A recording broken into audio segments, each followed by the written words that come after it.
कर सकता। अभी एक एमएलए साहब ने कहा लालू जी के राज में आवाज मिली, बिल्कुल मिली, वो सिर्फ मुसलमानों को नहीं मिली, जितने सामाजिक तौर पर गरीब और पिछड़ा है सबको मिला, और उसके लिए लालू जी का सम्मान होना चाहिए। हम रोज मन से कहते हैं मुसलमानों के भी गांव में, हिंदुओं के भी गांव में, लेकिन लालू जी ने जिन वर्गों को आवाज दी उनके बच्चों को पढ़ाई की व्यवस्था नहीं कराई। लालू जी ने जिन वर्गों को आवाज दी उनको कभी जमीन नहीं दिया। यहाँ बिहार में भूमि सुधार नहीं लागू किया। लालू जी ने जिनको आवाज दी उनको पैसा पूंजी का व्यवस्था नहीं कराया। नतीजा क्या हुआ? आप भीड़ में लालू जी की आवाज बन के रह गए, आपके बच्चों को पढ़ाई रोजगार नहीं हुआ। तो जो काम उन्होंने किया है उसके लिए सम्मान होना चाहिए, लेकिन जो काम नहीं किया उसका भी विवेचना होना चाहिए। आप 30 वर्ष से लालू जी को वोट देते हैं, आंख बंद करके देते हैं, आप कुछ भी दावा कर रहे हैं, सब जानता है। आपको विकास नहीं मिला।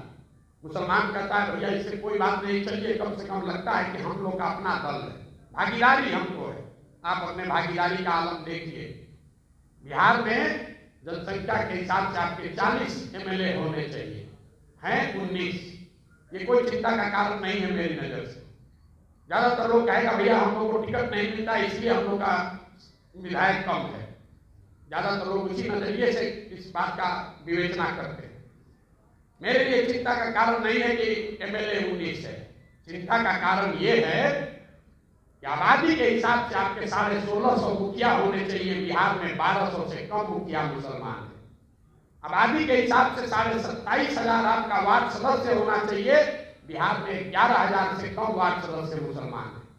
उसके लिए आपको किसी लालू यादव की, प्रशांत किशोर की जरूरत नहीं है।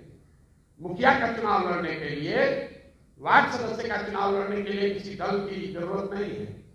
ये क्या दिखाता है? ये दिखाता है कि आपके मन में वो राजनीतिक जो बंधुआ मजदूरी, आपका आत्मविश्वास खींच लिया गया है। आपके और आपके समाज से बच्चे जो हैं वो राजनीति में आ ही नहीं रहे हैं। तो जब आप राजनीति में आ ही नहीं रहे हैं तो आपके हक की चिंता होगी कैसे? जब आपके बच्चे वार्ड सदस्य नहीं बन रहे हैं, आपके बच्चे मुखिया नहीं बन रहे हैं, जिला पार्षद प्रमुख नहीं बन रहे हैं, तो एक दिन में राज्यसभा में एमपी और मुख्यमंत्री कैसे बन जाएगा? समाज ने उसकी चिंता नहीं की। आप वो कौम हैं जो मदरसे चलाते हैं, यतीम खाने चलाते हैं, लेकिन यहाँ जितने लोग बैठे हुए हैं आप मुझे बताइए कोई मुसलमानों की ऐसी संस्था, कोई ऐसा प्रयास जहां आप अपने बच्चों को राजनीति सिखाते हैं? आपका मुकाबला है आरएसएस से, संघ से, जो हर दिन देश में 1 लाख से ज्यादा शाखा लगाता है। बच्चों को अभी से सिखा रहा है। उनकी विचारधारा सही हो या गलत, अपनी विचारधारा को बताने के लिए वो देश भर में 1 लाख शाखा लगा रहे हैं। और आप क्या कर रहे हैं? आप बैठ के इंतजार कर रहे हैं कि कोई गठबंधन आए, कोई रहनुमा आए तो हम लोग का तार दे। कैसे होगा रे भाई? आपके कौम में ये लिखा गया है कि बिना जद्दोजहद के जीवन में कुछ हासिल नहीं होता। सलाहियत के लिए, इल्म के लिए, लोगों ने मुझे कहा कि उस जमाने में पैगंबर साहब ने कहा कि अगर चीन जाना है तो चीन भी जाओ। और आज तो आप अपने घर से निकलकर जद्दोजहद करने को नहीं तैयार। आप सोच रहे हैं कि कोई तेजस्वी, कोई प्रशांत किशोर, कोई राहुल गांधी हमारा कौम को उतार दे, हमको आगे बढ़ा दे। कैसे संभव? नहीं संभव है। अब आप कहिएगा कि भैया हमारी तो संख्या नहीं है, हमारी संख्या नहीं है, हम कैसे चुनाव जीतेंगे? जब सुराज वही आपको फॉर्मूला दे रहा है।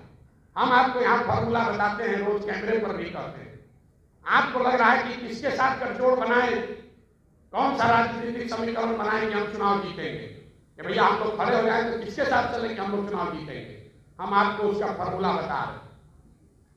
आपको ये बताया जाता है कि अब कोई हिंदू बचा ही नहीं है जो भाजपाई नहीं है, सब हिंदू भाजपाई हो गया। MY समीकरण किसी शख्स ने बताया, MY समीकरण। MY समीकरण है